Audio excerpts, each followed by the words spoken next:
Bonjour à tous, nous voilà donc pour la 4e et dernière conférence de cette matinée, animée par la présidente de l'ONG Élise Kerr, et je vous demande un tonnerre d'applaudissements pour Élise Bogossian. Bonjour les jeunes. Alors moi je vais vous parler d'engagement. Je ne sais pas si ça vous parle. En tout cas moi, à votre âge, ça ne me parlait pas du tout. À votre âge, j'étais plutôt une élève studieuse. Je travaillais bien, j'avais des bonnes notes. Et un jour en classe, notre professeur nous demande de dessiner notre arbre généalogique. Il faut faire des petits ronds pour les filles, des triangles pour les garçons. Donc je commence par moi, je fais un rond, puis je fais mon frère, ma sœur, mes parents. Là, il y a plein de ronds, c'est toute la rangée, parce que j'ai plein d'oncles, plein de tantes, plein de cousins, c'est génial. Et puis il faut monter d'un cran. Je fais un petit rond pour ma grand-mère, un petit rond pour mon grand-père, et je m'arrête là. Parce que mon grand-père est le dernier, le seul rescapé de toute sa famille. Ils ont tous été tués. C'était en 1915 par les Turcs qui ont tué à cette période-là plus d'1,5 million d'Arméniens. Ce soir-là, j'ai fait beaucoup de cauchemars.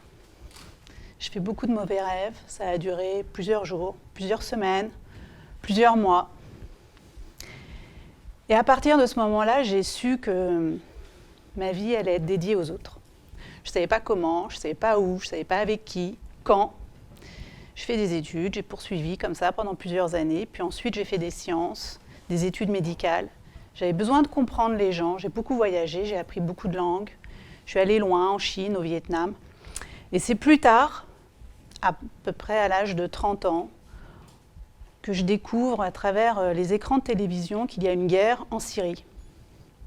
Et la Syrie, c'est précisément là-bas que toute ma famille a été massacrée. Et c'est là-bas que mon grand-père a survécu. Et donc je décide de m'engager et je décide de faire de l'humanitaire et de partir en Syrie. Je ne savais pas encore où, avec qui, comment, quoi, mais j'étais sûre de moi et surtout j'avais confiance. Et en fait, je fais ça depuis 10 ans. Je ne savais pas au départ comment j'allais m'engager, mais je voulais m'engager.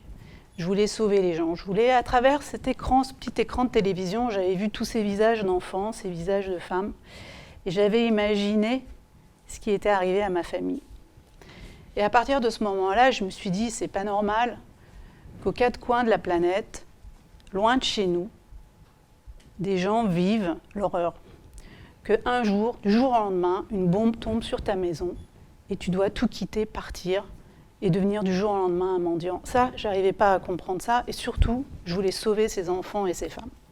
Donc je suis partie et puis après, j'ai créé un concept parce que je me suis dit, ces pauvres gens qui n'ont plus rien, qui n'ont plus de maison, qui ne vont plus à l'école, qui ne peuvent plus se faire soigner, j'ai voulu inventer un concept pour eux et c'est comme ça que sont nées nos cliniques mobiles. On achetait des camions à Paris.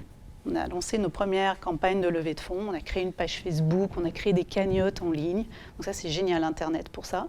Surtout quand personne ne vous connaît et que vous êtes les premiers, vous avez un projet nouveau comme ça. Et donc, on a acheté des camions. On est allé chez Danone, aux quatre coins de la France, acheter des camions pas chers. Et puis, avec des volontaires, on a tout cassé à l'intérieur et on a construit des petits hôpitaux à l'intérieur avec des cabines pour soigner les enfants, pour opérer les femmes, pour faire des accouchements, des vaccinations.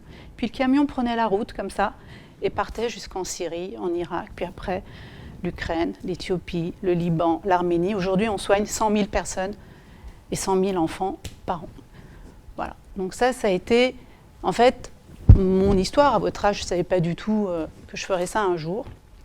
Mais surtout, ce que j'ai compris et découvert avec le temps, c'est que mon bonheur, parce qu'au moment où j'ai fait ça, j'étais mariée, j'avais des enfants, j'avais un super job, je n'avais pas besoin en fait, d'en faire plus. Mais j'ai compris que en fait, ma vie ne prenait pas de sens, n'avait pas de sens si mon bonheur était tourné uniquement vers moi. Ce que je veux vous dire par là, c'est que vous allez découvrir avec le temps, peut-être pas maintenant, vous êtes encore un peu jeune, mais quand vous allez vous ouvrir aux autres, quand vous allez voyager, quand vous allez découvrir et apprendre d'autres cultures, vous ouvrir aux autres, en fait, vous allez être plus heureux. Voilà, ça c'est l'histoire peut-être de mon engagement qui est le mien lié à mon histoire. Vous allez construire le vôtre, mais c'est important pour vous de vous ouvrir et de ne pas avoir peur. De ne pas avoir peur ni de donner, ni de vous ouvrir à d'autres cultures. Voilà. Est-ce que vous avez des questions? J'ai débloqué. Moi, j'ai une question. Ouais. Hop. Si tu veux, tu peux t'asseoir là, comme ça on essaie de faire les questions en direct. Alors, pareil sur YouTube, hein, n'hésitez pas à poser directement vos questions, comme ça je les pose en direct à Élise. Hop.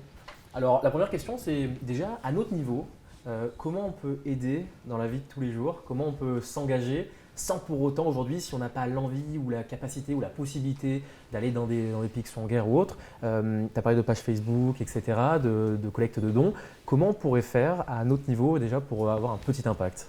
Alors, on a régulièrement plein d'écoles qui nous contactent, des écoles avec des enfants du niveau primaire, collège, qui nous contactent parce qu'ils veulent justement organiser soit des goûters de Noël, soit des pique-niques, soit des marches, soit des créations de produits, de bracelets, de dessins pour les enfants qui vivent justement dans des camps de réfugiés.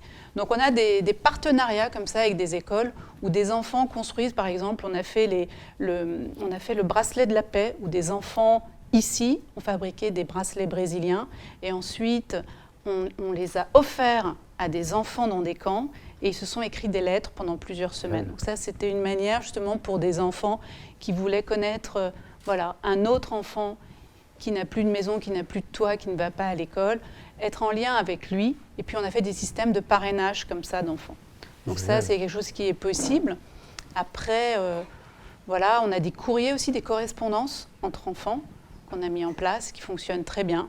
Après, c'est du suivi. Bien sûr. Et c'est important, si vous voulez le faire, de ne pas le faire juste une fois, parce que de l'autre côté, vous avez quand même un enfant qui attend de vos nouvelles, qui aime bien recevoir de vos nouvelles. Et comme ce sont des enfants qui sont quand même assez seuls, assez isolés, parce qu'on a quand même des enfants qui ont vraiment vu de leurs yeux l'horreur, il y a aussi, il faut savoir que dans des pays comme ça, quand il y a la guerre, les enfants ne sont pas épargnés. Ce n'est pas parce que c'est des enfants qu'on les met, qu'on les protège. La violence d'une guerre fait que l'enfant boit et voit tout sans filtre. Et surtout, vous avez beaucoup de personnes très malveillantes, des adultes qui utilisent les enfants, qui les prennent dans des mafias, qui les exploitent, qui les forcent à travailler et à faire des mauvaises choses. Donc nous, on a mis aussi en place des programmes pour extraire ces enfants. Donc on travaille avec des équipes, des maraudes, la nuit, le jour. Par exemple, en Irak, à Mossoul, on a ça. Et on sort les enfants, par exemple des garçons qui ont été transformés en soldats, ou des petites filles qui travaillent de force, qui balayent les rues, des petites filles de 8 ans, 9 ans, 10 ans. Donc on a un système avec une équipe et on travaille en collaboration avec la police où on extrait les enfants de ces mafias, on les protège dans nos centres et ensuite on a des équipes avec des professeurs, des éducateurs qui réintègrent ces enfants à l'école, dans leur communauté. On retrouve des membres de la famille. Donc c'est tout un réseau.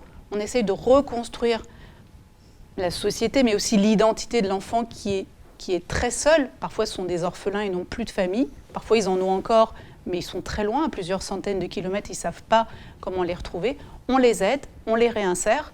Si jamais ils n'ont pas de famille, ils sont dans des centres. Et puis ensuite, on les accompagne. Comme ça fait 10 ans, aujourd'hui, on a des enfants qui ont passé le bac, par exemple.